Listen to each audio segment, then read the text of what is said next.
Oasis T വിയിലൂടെ എന്നെ ശ്രദ്ധിക്കുന്ന എല്ലാ മാന്യ പ്രേക്ഷകർക്കും ദൈവനാമത്തിൽ വന്ദനം. എൻ്റെ പേര് ബിജു സാമുവൽ എന്നാണ്. എൻ്റെ സ്ഥലം അടൂർ കൈതപ്പറമ്പ് എന്ന് പറയുന്ന സ്ഥലത്താണ് ഞാൻ താമസിക്കുന്നത്. ഞാൻ സംഗീതം മാധ്യമമാക്കി ഞാൻ മിനിസ്ട്രി ചെയ്യുന്നു. കേരളത്തിൻ്റെ പല ഭാഗങ്ങളിൽ, അതുപോലെ നോർത്ത് ഇന്ത്യയിലൊക്കെ കടന്നു പോകാൻ ദൈവം ഈ നാളുകളിൽ അവസരങ്ങൾ തരുന്നു. എൻ്റെ കുട്ടിക്കാലം എന്ന് പറയുന്നത്, എൻ്റെ പിതാവ് പാസ്റ്റർ YJ സാമുവൽ, എൻ്റെ മാതാവിൻ്റെ പേര് തങ്കമ്മ സാമുവൽ. ഇരുവരും ക്രിസ്ത്യ കുടുംബത്തിൽ ജനിച്ചു വളർന്നവർ ദൈവത്തിൻ്റെ വേല ചെയ്തവരായിരുന്നു. ഒപ്പം തന്നെ കൂലിവേല ചെയ്യുകയും അപ്പോൾ തന്നെ കർത്താവിൻ്റെ വേല ചെയ്യുകയും പരസ്യയോഗങ്ങൾ നടത്തുകയും ചർച്ച് മിനിസ്ട്രി ചെയ്യുകയൊക്കെ ദൈവം സഹായിച്ചിട്ടുണ്ട്. അങ്ങനെ ഞങ്ങൾ 6 പേരാണ് മക്കൾ. ഞാനാണ് ഏറ്റവും ഇളയത്. ഞാൻ എനിക്കൊരു 2 വയസ്സുള്ളപ്പോൾ എൻ്റെ പിതാവ് മഞ്ഞപ്പിത്തം കരളിൽ ബാധിച്ച് അദ്ദേഹം താൻ പ്രിയം വെച്ച തൻ്റെ നിത്യയിലേക്ക് ചേർക്കപ്പെടുവാനിടയായി.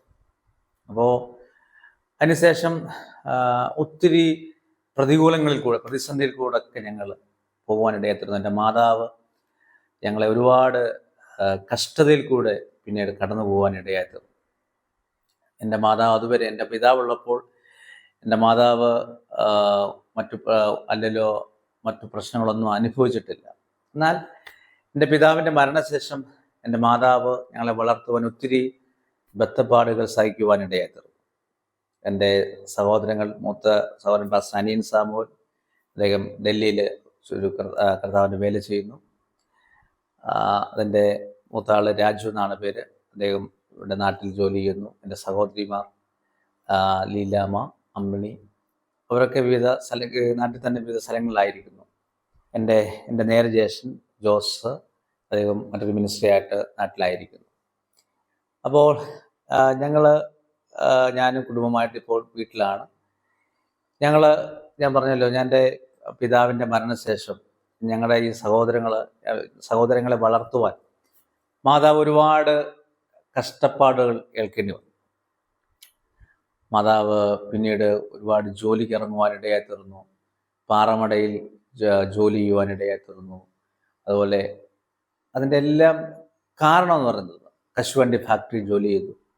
ഇതിൻ്റെ എല്ലാം കാരണം എന്ന് പറയുന്നത്, എനിക്ക് ആഹാരം തരാൻ വേണ്ടി, പട്ടിണിയില്ലാതെ എന്നെ വളർത്താൻ വേണ്ടി എൻ്റെ മാതാവ് ഒരുപാട്, ഞാൻ പറഞ്ഞല്ലോ, ഒത്തിരി കഷ്ടപ്പെടുവാനിടയായി തീർന്നു. പറക്കോട്ട് ചന്തയിൽ കടന്നുപോയി പച്ചക്കറികൾക്ക് വാങ്ങി കൊടുക്കുവാനും ഒക്കെ പല സ്ഥലങ്ങളിൽ അത് ഡിസ്ട്രിബ്യൂട്ട് ചെയ്ത് അതിൽ നിന്ന് കിട്ടുന്ന വരുമാനം കൊണ്ട് ഞങ്ങൾ കഴിയുവാനൊക്കെ ഇടയായി. അപ്പോൾ എൻ്റെ സഹോദരങ്ങളൊക്കെ വിവിധ സ്ഥലങ്ങളിലായിരുന്നു. എൻ്റെ മൂത്ത സഹോദരൻ അന്ന് ബയോ കോളേജിലൊക്കെ പഠിക്കും. അതിനുശേഷം നോർത്തിലേക്ക് കടന്നു പോകാനിടയായി തീർന്നു.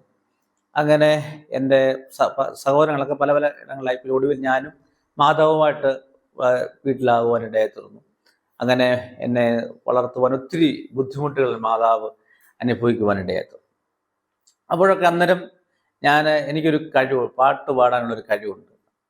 ഞാൻ ഇങ്ങനെ ചിന്തിച്ചു, എൻ്റെ മാതാവ് എന്നെ ഇങ്ങനെ കഷ്ടപ്പെട്ട് വളർത്തിയതുകൊണ്ട് ഞാൻ ഒരിക്കലും ഈ ദൈവവേലയ്ക്ക് വേണ്ടി പോകാതെ സ്വന്തമായി ജോലിയൊക്കെ ചെയ്ത് മാതാവിനെ നോക്കണം എന്നുള്ള ഒരാഗ്രഹത്തോടു കൂടി ഞാൻ വിവിധ ജോലിയിൽ ഏർപ്പെടുവാൻ, എൻ്റെ വിദ്യാഭ്യാസത്തിന് ശേഷം പല ജോലി കാര്യങ്ങളൊക്കെ ഏർപ്പെടുവാനിടയായിരുന്നു. അങ്ങനെ ഞാൻ മുൻപോട്ട് പോകുമ്പോൾ ശക്തമായ പലരിലൂടെയും ദൈവിക ആലോചനകൾ പറയുവാൻ, നീ ഒരു ശുശ്രൂഷകനായി നീ പുറത്തു വരും.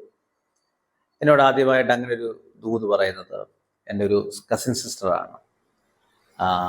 സാലി എന്ന് പറയുന്ന എൻ്റെ ഒരു കസിൻ സിസ്റ്റർ എന്നോട് പറഞ്ഞു, നീ ഒരു അഭിഷേകമുള്ള, നിങ്ങളുടെ ഭവനത്തിൽ ആർക്കും ഇതുവരെ ലഭിക്കാത്ത ഒരു അനോയിൻറ്റിങ്ങിൽ ശുശ്രൂഷകനായിട്ട് നീ പുറത്തു വരും എന്നൊക്കെ എന്നോട് ദൂത് പറഞ്ഞു. അപ്പം എനിക്കത് ഉൾക്കൊള്ളാനോ അത് റിസീവ് ചെയ്യാനോ ഒന്നുമുള്ള ഒരു മൈൻഡല്ല. കാരണം അന്നേരത്തെ എല്ലാം എൻ്റെ ചിന്ത എന്ന് പറയുന്നത്, എൻ്റെ മാതാവിനെ എനിക്ക് ജോലി ചെയ്ത് അതിൽ നിന്നുള്ള വരുമാനം കൊണ്ട് തന്നെ മാതാവിനെ പോറ്റണമെന്നൊക്കെ ഉള്ള ചിന്തയായിരുന്നു. എന്നാൽ ചില ദിവസങ്ങൾ കഴിഞ്ഞപ്പോൾ എനിക്കൊരു ജോലി അടൂർ ഒരു കടയിൽ ഫ്രിഡ്ജിൻ്റെ ഒക്കെ മെക്കാനിക്കൽ അങ്ങനെയുള്ള കുറച്ച് കാര്യങ്ങളൊക്കെ പഠിക്കാൻ എൻ്റെ മാതാവിനെ വിട്ടു. അങ്ങനെ അവിടുന്ന് ചെറിയ വരുമാനങ്ങളൊക്കെ കിട്ടി. അങ്ങനെ ഞങ്ങൾ ഇങ്ങനെ സന്തോഷമായിട്ട് പോകുന്ന സമയം പെട്ടെന്ന് എൻ്റെ സ്കിന്നിലെല്ലാം ഒരു അലർജി പോലെ ഉണ്ടാകുന്നു. അങ്ങനെ ഇരിക്കുമ്പോൾ എൻ്റെ മൂത്ത സഹോദരൻ എറണാകുളത്ത് MG സാങ്കുട്ടി പാസ്റ്റർ എന്ന് പറയുന്ന ഒരു ദേവദാസിൻ്റെ ചർച്ചിൻ്റെ അണ്ടറിൽ അദ്ദേഹം ശുശ്രൂഷയിൽ ഫാസ്റ്റിങ്ങിലിരിക്കുകയാണ്. അങ്ങനെ ഇരിക്കുമ്പോഴാണ് ഞാനും മാതാവുമായിട്ട് ആ മീറ്റിങ്ങിലേക്ക് കടന്നു പോകാനിടയായി തീർന്നു. അവിടെ വെച്ച് ദൈവാത്മാവെന്നെ സ്പർശിക്കുവാനിടയായി തീർന്നു. അവിടെ വെച്ച് ഞാൻ ഒരു തീരുമാനമെടുത്ത് കർത്താവിൻ്റെ വേലയിലേക്ക് ഞാൻ ഇറങ്ങാം എന്നുള്ളൊരു തീരുമാനത്തോടെ ഞാൻ തിരിച്ചു വന്നു. തിരിച്ചു വന്നപ്പോൾ എൻ്റെ ആ സ്കിന്നിലുണ്ടായിരുന്ന അലർജി പൂർണ്ണമായിട്ടും മാറുവാനിടയായി തീർന്നു. പിന്നീട് വീണ്ടും ഞാൻ ഈ ജോലിക്കൊക്കെ പോയി പിന്നീട് വീണ്ടും ഒരുപാട് പ്രശ്നങ്ങൾ കൂടെയൊക്കെ ഞങ്ങൾ കടന്നുപോയി. അങ്ങനെ ഒടുവിൽ ഞാൻ പറയട്ടെ, എനിക്ക് ഒരു ടീമുമായിട്ട് നവജീവൻ ധാര എന്ന് പറയുന്ന ഒരു ടീമുമായിട്ട് എന്നെ പാസ്റ്റർ ജോസ് പറക്കോട് അദ്ദേഹം എന്നെ ആ ടീമുമായിട്ട് കണക്ട് ചെയ്യുവാനിടയായി തീർന്നു. അവിടെ ചെന്നതിന് ശേഷം അവിടെ ഒരു 1-2 വർഷം നോർത്തിൽ നിൽക്കുവാനും അതിനുശേഷം പിന്നെ ഞാൻ ബൈബിൾ കോളേജിൽ പഠിക്കുവാനൊക്കെ ദൈവം സഹായിച്ചു. അങ്ങനെ അവിടുന്ന് ഞാൻ വീണ്ടും നാട്ടിൽ വന്നു. ഞാൻ വിവാഹത്തിനായി. ഞങ്ങളിപ്പോൾ എനിക്ക് 2 പെൺകുഞ്ഞുങ്ങളാണ്. മൂത്ത മോളുടെ പേര് സുബിയ, ഇളയ മോളുടെ പേര് ആൽഫിയ. ഞങ്ങൾ ഇപ്പോൾ നാട്ടിലാണ്.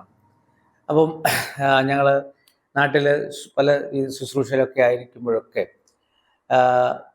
എനിക്ക് ഈ കോവിഡ് സമയത്ത് ഈ കോവിഡിൻ്റെ പ്രശ്നങ്ങളുണ്ടായപ്പോഴത്തേക്കിന് ശരിക്കും ഞങ്ങളുടെ കുടുംബത്തിൽ കോവിഡ് പോസിറ്റീവ് ആകുവാനിടയായി. അങ്ങനെ കോവിഡ് പോസിറ്റീവായിട്ട് വളരെ പ്രതികൂലത്തിലൂടെ പ്രതിസന്ധിയിലൂടെ ഞങ്ങളിങ്ങനെ ആകുവാൻ എൻ്റെ സൗണ്ടൊക്കെ അടഞ്ഞു വല്ലാത്തൊരു പരുവത്തിലേക്ക് എനിക്ക് പോകുന്നതായിട്ട് എനിക്ക് മനസ്സിലായി. അങ്ങനെ ഇരിക്കുമ്പോൾ ഞാൻ ദൈവസന്നിധാനത്തിൽ ഇങ്ങനെ ദൈവത്തോടൊരു തീരുമാനമെടുത്തു. തീരുമാനം ഇതാണ്: കർത്താവേ, ഇനി എനിക്ക് ആയുസ് അങ്ങ് തരുവാണ്. ഞാൻ ഇനി കർത്താവിന് വേണ്ടി ഞാൻ നോർത്തിൽ കർത്താവിന് വേണ്ടി പോകും. നോർത്തിൻ്റെ ഗ്രാമങ്ങളിൽ കടന്നുപോയി നമുക്കറിയാവുന്നതുപോലെ അവിടെയുള്ള ദേശങ്ങളിൽ കർത്താവെ അങ്ങേ ഉയർത്തുവാൻ, അങ്ങയുടെ നാമത്തെ ഉയർത്തുവാൻ ഞാൻ പോയിക്കൊള്ളാം എന്നൊരു തീരുമാനം എടുക്കുവാനിടയായത്. അപ്പോൾ ഞങ്ങൾ കുടുംബമായിട്ട് കോവിഡ് പോസിറ്റീവാണ്. എനിക്ക് ഒന്ന് എഴുന്നേറ്റ് നിൽക്കാൻ കഴിയുന്നില്ല. ആദ്യത്തെ കുറച്ച് ദിവസം കുഴപ്പമില്ലായിരുന്നു. പിന്നീട് അതൊരു സിറ്റുവേഷൻ വേറൊരു നിലവാരത്തിലോട്ട് ഇങ്ങനെ പോകുവാനിടയായിരുന്നു.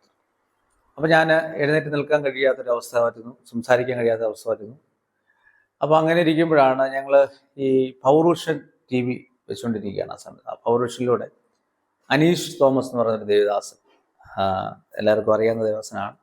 ആ ദേവദാസൻ വളരെ ശക്തമായ ദൈവത്തിൻ്റെ വചനം ശുശ്രൂഷിക്കുകയാണ്.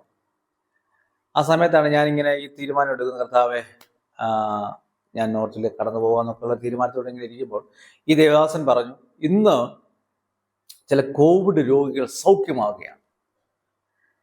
ഇങ്ങനെ ആ ദൂത് അദ്ദേഹം പൗരുഷനിൽ നിന്ന് ഈ ദൂത് പറയപ്പോൾ ഞാൻ എൻ്റെ വീട്ടിൽ നിന്ന്, കർത്താവെ അങ്ങനെ ഒരു സൗഖ്യം ഉണ്ടെങ്കിൽ അത് ഈ പകലിൽ ഞാനത് സ്വീകരിക്കും എന്ന് പറഞ്ഞു. ശരിക്കും അത് ഞാൻ പറഞ്ഞു തീർന്നതും എൻ്റെ ശരീരം നന്നായി വിയർക്കാൻ തുടങ്ങി, ഒന്ന് എഴുന്നേറ്റ് നിൽക്കാൻ തുടങ്ങി. ഇപ്പം എനിക്ക് മനസ്സിലായ ഒരു സൗഖ്യം എൻ്റെ ശരീരത്തിൽ നടന്നുകൊണ്ടിരിക്കുകയാണ്. ഞങ്ങൾ ചില സമയങ്ങളിൽ കുറച്ച് സമയങ്ങൾ ആരാധിക്കുവാനിടയായി, സമയങ്ങൾ അതിങ്ങനെ മണിക്കൂറുകൾ ആരാധന നീണ്ടുപോകുവാനിടയായി തീർന്നു. ശക്തമായ ദൈവ സാന്നിധ്യം എൻ്റെ റൂമിലേക്ക് ഇറങ്ങി വന്നു. ഭയങ്കരമായ ഞങ്ങൾ മണിക്കൂറുകൾ ദൈവസന്നിധി ഞങ്ങൾ ഒരുമിച്ച് ആരാധിക്കുവാനിടയായി തീർന്നു. ഞാൻ പറയട്ടെ, എൻ്റെ പിറ്റേ ദിവസം ഞങ്ങൾ ചെന്ന് കോവിഡ് ടെസ്റ്റ് ചെയ്തപ്പോൾ കോവിഡ് പൂർണ്ണമായി ഞങ്ങളുടെ ശരീരത്തിലില്ല. അപ്പോൾ ഞാൻ പറഞ്ഞു, കർത്താവെ അങ്ങനത്തെ നല്ല സൗഖ്യത്തിനായി. അങ്ങനെ അതിനുശേഷം ഞങ്ങൾ വീട്ടിൽ വന്നു. അങ്ങനെ എൻ്റെ മാതാവ് ചില 1-2 വർഷങ്ങൾക്ക് മുമ്പ് മാതാവ് നിത്യത്തിലേക്ക് ചേർക്കപ്പെട്ടു. അപ്പോൾ മരണത്തിന് ശേഷമൊക്കെ ഞങ്ങൾ വീണ്ടും ഞങ്ങളുടെ സത്യത്തിൽ സൗഖ്യം വന്നു. പക്ഷേ പിന്നീട് നമ്മൾ പറയുന്ന പോലെ പല തീരുമാനങ്ങൾ നമ്മൾ എടുക്കും, എന്നാൽ ആ തീരുമാനത്തിൽ നമുക്ക് നിലനിൽക്കാൻ കഴിയാത്ത അവസ്ഥ വരും അല്ലേ. പണ്ടൊരു ഒരു കഥ ഞാൻ ഇങ്ങനെ കേട്ടിട്ടുണ്ട്. കഥയാണോ നടന്ന സംഭവം എന്നറിയത്തില്ല. ഒരാളൊരു തീരുമാനങ്ങൾ എടുക്കും, എന്നാൽ ആ തീരുമാനത്തിൽ അദ്ദേഹത്തിന് ഉറച്ചു നിൽക്കാൻ കഴിയത്തില്ല. എന്നിട്ട് ഒടുവിൽ അദ്ദേഹം പറയും, ഇനി ഞാനൊരു തീരുമാനം എടുക്കുന്നില്ല എന്നൊരു തീരുമാനം പറയുകയാണ് എന്ന് അദ്ദേഹം പറയുവാനില്ല. അപ്പം അങ്ങനെയുള്ള തീരുമാനമല്ല, നമ്മൾ എടുക്കുന്ന തീരുമാനങ്ങളിൽ നമ്മൾ ഉറച്ചു നിൽക്കുവാൻ ഇടയായിത്തീർന്നു. അപ്പോൾ ദൈവം എന്നോട് ചോദിച്ചു, നീ എന്നോടൊരു തീരുമാനം എടുത്തില്ല, എന്നിട്ട് അതിനകത്ത് എന്താ നീ ഉറച്ചു നിൽക്കാതെ, എന്താണ് അതിനകത്ത് ഇറങ്ങാൻ കഴിയാത്തത്? അപ്പോൾ ഞാൻ ദൈവസന്നിധിയിൽ ഇങ്ങനെ പ്രാർത്ഥിക്കുവാനിടയായത്. അതിനുശേഷം ഞങ്ങളിങ്ങനെ ദൈവസന്നിധിയിൽ വീണ്ടും പ്രാർത്ഥിക്കുവാനിടയായിത്തീർന്നു. ആ പ്രാർത്ഥനകൾ ഇങ്ങനെ മണിക്കൂറുകൾ നീട്ടു പോകുവാനിടയായിത്തീർന്നു. അപ്പോൾ ശരിക്കും ഞാൻ പറയല്ല, ഞാൻ ഈ പാട്ട് ശുശ്രൂഷ കൊണ്ടായതുകൊണ്ട് ഒരു ഹിന്ദി പാട്ടിൻ്റെ ഒരു വരി എന്നെ ഭയങ്കരമായിട്ട് തൊടുവാനിടയായത്. ആ പാട്ട് എങ്ങനെയാണ്? യസുനാമില യസുനാമില മേരെ ജീവന സബർ ഗയാ, മേരെ ജീവന സബർ ഗയാ. അപ്പോൾ ഞാൻ ഈ പാട്ട് ഇങ്ങനെ കുറച്ചു നേരം പാടി അത് ദൈവസാന്നിധ്യം ഞാൻ അനുഭവിക്കാനിടയായിരുന്നു. അതിനുശേഷം പിന്നീട് അടുത്തൊരു തമിഴ് പാട്ട് ഇങ്ങനെ എന്നെ തൊടുവാനിടയായിരുന്നു. അത് ആ പാട്ട് ഇങ്ങനെയാണ്: കാൽമതിക്കും ദേശമെല്ലാം എൻ കർത്തருக்கு സ്വന്തമാകും, കൺപാർക്കും ഭൂമിയെല്ലാം കൽവാരി കോടി പറക്കും എന്ന് പറഞ്ഞാൽ അർത്ഥം ഇങ്ങനെയാണ്: കാൽമതിക്കും ദേശമെല്ലാം എൻ്റെ കർത്താവിന് സ്വന്തമാകും. എങ്ങനെയാണ് കാൽമതിക്കുന്നത്? ആമേൻ. ദൈവത്തിൻ്റെ വചനം പറയുന്നത്, നമ്മുടെ ഉള്ളങ്കാൽ ചവിട്ടുന്ന ദേശം, നമ്മുടെ ഉള്ളങ്കാൽ പതിയുന്ന ദേശം അവൻ നമുക്ക് സ്വന്തമായിട്ട് തരും. ഹല്ലേലൂയ. എന്നാൽ ശരിക്കും പറഞ്ഞാൽ നിങ്ങൾ ഈ സാക്ഷ്യങ്ങൾ കേൾക്കുമ്പോൾ നിങ്ങളിപ്പോൾ എവിടെ നിൽക്കുന്നു വെച്ചാൽ അവിടെ നിൽക്കുകയോ ഇരുന്നോ, നിങ്ങളുടെ ഉള്ളങ്കാലിലോട്ട് നോക്കുമ്പോൾ, നിങ്ങൾ എഴുന്നേറ്റ് നിന്ന് നോക്കിയാൽ ഒരിക്കലും നമ്മുടെ ഉള്ളങ്കാൽ തറയിൽ പതിയാറില്ല അല്ലേ? ഒരുപക്ഷെ നിങ്ങൾ ഈ സാക്ഷ്യം കേൾക്കുമ്പോൾ അത് നേരാണെന്ന് ചിന്തിക്കും. എന്നാൽ നിങ്ങളിപ്പോൾ തന്നെ ഒന്ന് ടെസ്റ്റ് ചെയ്ത് നോക്കണം. അങ്ങനെ ഒരിക്കലും. പക്ഷേ ഒരു വലിയ ഭാരം നമ്മുടെ തലയിൽ നമ്മൾ എടുത്തു വെക്കുമ്പോൾ ശരിക്കും നമ്മുടെ ഉള്ളങ്കാൽ ഈ ഭൂമിയിൽ പതിയുവാനിടയായി. അങ്ങനെയാണെങ്കിൽ ദൈവവചനം പറയുന്നത്, നിങ്ങൾ ഉള്ളങ്കാൽ ചവിട്ടുമ്പോൾ ആമേൻ ആത്മഭാരത്തോടെ നമ്മൾ ഏതെല്ലാം ദേശങ്ങളിൽ കാല് ചവിട്ടുന്നു ആ ദേശം വിടുവിക്കപ്പെടുവാനിടയായി. അവിടെ അസാധാരണ ദൈവപ്രവർത്തികൾ വെളിപ്പെടുവാനിടയായി. അങ്ങനെ ഞാൻ ഈ പാട്ടിങ്ങനെ പാടിക്കൊണ്ടിരിക്കുകയാണ്. കാൽമതിക്കും ദേശമെല്ലാം കർത്തർക്ക് സ്വന്തമാണ്, കൺപാർക്കും ഭൂമിയെല്ലാം കൽവാരി കൊടി പറക്കും. ഞാൻ ഒരുപാട് പാട്ടുകൾ എഴുതിയിട്ടുണ്ട്. എൻ്റെ ജീവിതത്തിനകത്ത് അനുഭവത്തിൽ കൂടെ പല വിഷയങ്ങൾ ഞങ്ങളുടെ നടുവിൽ കടന്നു വന്നപ്പോൾ, ഞങ്ങളുടെ ഫാമിലി ലൈഫ്, എനിക്ക് ആദ്യത്തെ ഒരു കുഞ്ഞുണ്ടായി, രണ്ടാമത് വലിയ പ്രതികൂലങ്ങളിൽ കൂടി ഞങ്ങൾ കടന്നുപോയി. എൻ്റെ വൈഫ് പ്രഗ്നൻ്റ് ആയി കഴിഞ്ഞപ്പോൾ അത് അങ്ങനെ അബോർഷൻ ആകുവാനായിട്ട്, അങ്ങനെ ഒരു 3 പ്രാവശ്യത്തിലധികം ഇങ്ങനെ വന്നപ്പോൾ ഞങ്ങൾ ദൈവസന്നിധിയിൽ പ്രാർത്ഥിച്ചു. ഞങ്ങളുടെ സഭ ഞങ്ങളുടെ വേണ്ടി പ്രാർത്ഥിക്കുവാൻ. അപ്പോഴൊക്കെ ദൈവം ഞങ്ങളോട് പറയാൻ, വിശ്വാസത്തിൻ്റെ വാക്കുകൾ പറയണം, യേശുവിനെ ഉയർത്തുക, അവിശ്വാസത്തെ ശാസിക്കുക, കാണാത്ത കാര്യങ്ങൾ നിശ്ചയമാക്കുക. അപ്പോൾ ഞാൻ ഈ വരികളൊക്കെ എനിക്ക് ചിലപ്പോൾ എൻ്റെ പേര് നിങ്ങൾ യൂട്യൂബിലേക്ക് നോക്കിയാൽ നിങ്ങൾക്ക് ആ പാട്ട് കാണുവാനിടയായി. അപ്പം ഇങ്ങനെയുള്ള പാട്ടുകളൊക്കെ പലപ്പോഴും നമ്മളെ സ്പർശിക്കുവാനിടയായിത്തീർന്നു. ഈ പാട്ടുകൾ നമ്മളോട് ദൈവവചനം നമ്മളോട് സംസാരിക്കുന്ന പോലെ തന്നെയാണ് പഴയ പാട്ടുകളും ഒക്കെ നമ്മളോട് സംസാരിക്കുന്നത്. ആ പാട്ടിൻ്റെ വരികൾക്കകത്തൂടെയൊക്കെ ദൈവം നമ്മളോട് സംസാരിക്കുവാനിടയായി. അങ്ങനെ ഞാൻ ഈ പാട്ട് പാടി മണിക്കൂറുകൾ ദൈവസന്നിധിയിൽ നിന്ന് വീണ്ടും പ്രാർത്ഥിക്കുവാനായിട്ട്. അങ്ങനെ ആ ഒരു ദിവസം, ഒരു രാത്രി ഏകദേശം 1 മണി വരെയും ഞാൻ ഈ പാട്ട് പാടി ദൈവസന്നിധിയിൽ ആരാധിക്കുവാൻ പ്രാർത്ഥിക്കുവാനിടയായി. പിറ്റേന്ന് ഞാൻ കേൾക്കുന്ന ഒരു ദൈവശബ്ദം ഇങ്ങനെയാണ്: ഇന്ത്യ എന്ന ഒരു ദൈവശബ്ദം എനിക്ക് കേൾക്കുവാനിടയായി. എനിക്ക് മനസ്സിലായി, നമ്മൾ ഇവിടെ പലപ്പോഴും നമ്മുടെ സ്വാഭാവികമാണ്, നമ്മളെ മാറ്റി നിർത്താറുണ്ട്, നമ്മളെ പലരും പിന്നിൽ മാറ്റി നിർത്താറുണ്ട്, പല ഘട്ടങ്ങളിലൂടെ ഒക്കെ നമ്മൾ കടന്നു പോകേണ്ടി വരും. അതെല്ലാം സ്വാഭാവികമാണ് അല്ലേ? എന്നാൽ നമ്മുടെ ഒരു സ്റ്റെപ്പ്, നമ്മളൊരാളൊരു പ്രോഗ്രാമിന് വിളിക്കും എന്ന് പറഞ്ഞ് നിൽക്കാതെ നമ്മുടെ സ്റ്റെപ്പ് വെക്കാൻ തയ്യാറാകുമ്പോൾ കർത്താവ് അതിന് മുമ്പിൽ വഴി തുറക്കുവാനിടയായി. ഞാനിങ്ങനെ ചോദിച്ചാൽ, കർത്താവ് എങ്ങനെയാണ് നോർത്തിൽ പോകുന്നത്, ആരെയാണ് കോൺടാക്ട് ചെയ്യുന്നത്? എനിക്ക് ആരോട്ടും അധികം കണക്ഷൻ അങ്ങനെയില്ല.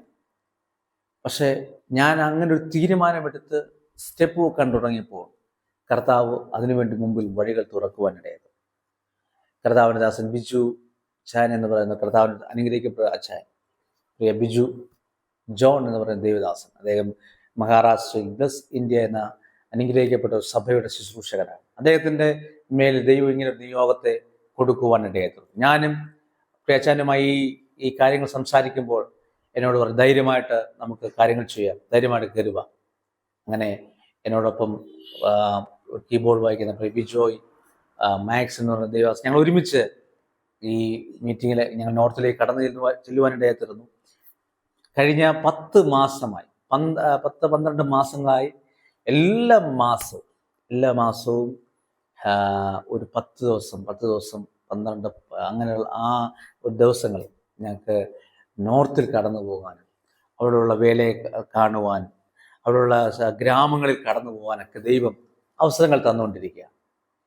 അപ്പോൾ അസാധാരണമായി ഒരുപാട് പ്രതികൂലങ്ങൾ, പ്രതിസന്ധികളൊക്കെ പല സ്ഥലങ്ങളിൽ നടന്നു വരുന്നുണ്ട്. എങ്കിലും ഞങ്ങളൊക്കെ കടന്നു പോകുന്ന ഇടങ്ങളിൽ ഒരുപാട് പ്രതിസന്ധികളും പ്രശ്നങ്ങളൊക്കെ ഉണ്ടെങ്കിൽ പോലും ഇതുവരെ മറ്റു പ്രശ്നങ്ങളൊന്നും ഉണ്ടാകാതെ ദൈവം, ഒരുപാട് പ്രശ്നങ്ങൾ മുമ്പ് ഉണ്ടായിട്ടൊക്കെ ഉണ്ട്, എന്നാലും ഈ ദിവസങ്ങളൊക്കെ ദൈവം സൂക്ഷിച്ചു. ദൈവം ഞങ്ങളെ പരിപാലിച്ചു. ഞങ്ങൾക്ക് മുമ്പായി ദൂതന്മാർ കടന്നു എന്ന് ഒരുപാട് ശുശ്രൂഷകൾ കഴിഞ്ഞ ദിവസങ്ങളിലൊക്കെ ഗുജറാത്തിൽ 3000-ലധികം യൂത്തുകൾ കടന്നു വന്ന് ദൈവത്തെ ആരാധിക്കുന്നത് കാണുവാനിടയായിരുന്നു. അപ്പോൾ അങ്ങനെ ഈ കാലഘട്ടത്തിൽ ദൈവം എന്നെ, ഞങ്ങളുടെ കുടുംബത്തെയും കർത്താവ് ഉപയോഗിച്ചുകൊണ്ടിരിക്കുന്നു.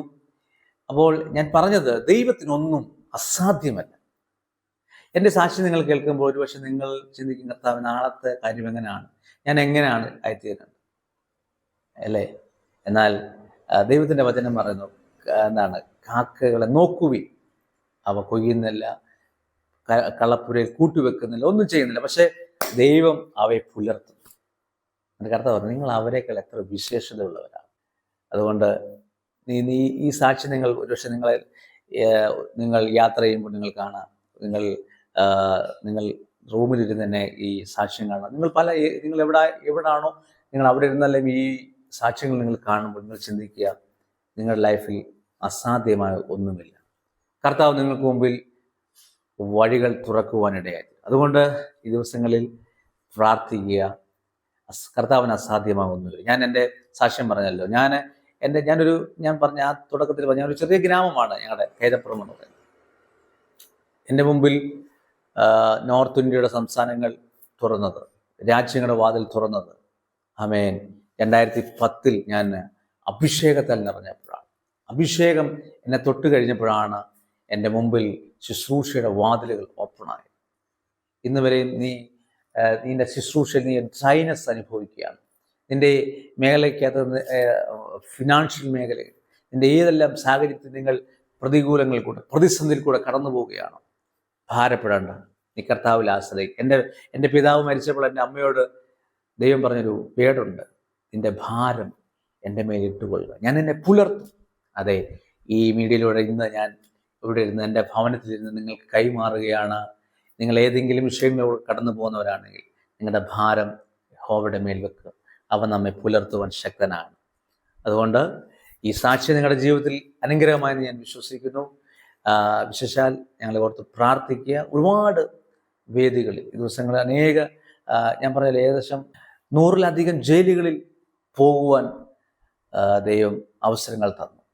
അനേകർ യേശുവിനെ അറിയുന്നത്, യേശുവിൻ്റെ സ്പർശനം അറിയുന്നത്, അനേകർ കരയുന്നത് കാണുവാനിടയായിരുന്നു, അനേകർ യേശുവിനെ സ്വീകരിക്കുന്നത് കാണുവാനിടയായിരുന്നു. അപ്പോൾ നിങ്ങൾ ഞങ്ങളോട് പ്രാർത്ഥിക്കുക.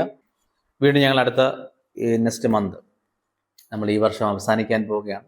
അടുത്ത മാസം ഞങ്ങൾ മറ്റൊരു സ്ഥലത്തേക്ക് ഞങ്ങൾ ടീമായി കടന്നു പോവുകയാണ്. ദൈവത്തിനൊരു കാര്യവും അസാധ്യമല്ല. എനിക്ക് എൻ്റെ ലൈഫ് നോക്കുകയാണെങ്കിൽ എനിക്ക് അങ്ങനെ ഒത്തിരി കഴിവുള്ള ഒരാളല്ല ഞാൻ എല്ലാത്തിലും ഒത്തിരി പരിമിതി ഉണ്ട് എനിക്ക്. ലാംഗ്വേജിലാണെങ്കിലും മറ്റുള്ളവരൊക്കെ നോക്കുമ്പോൾ എനിക്ക് ഒത്തിരി പരിമിതിയുള്ള ഒരാളാണ്. എന്നാൽ ഞാനിങ്ങനെ ചിന്തിക്കുകയാണ്, എനിക്ക് ഈ നാളുകളിൽ ദൈവത്താൽ ഉപയോഗിക്കപ്പെടുന്ന എല്ലാ ദൈവദാസന്മാരോടൊപ്പം വേദികൾ അവരോടൊപ്പം നിൽക്കുവാൻ ലഭിക്കുന്നത് എൻ്റെ ജീവിതത്തിലെ ഏറ്റവും വലിയ ഭാഗ്യമാണ്.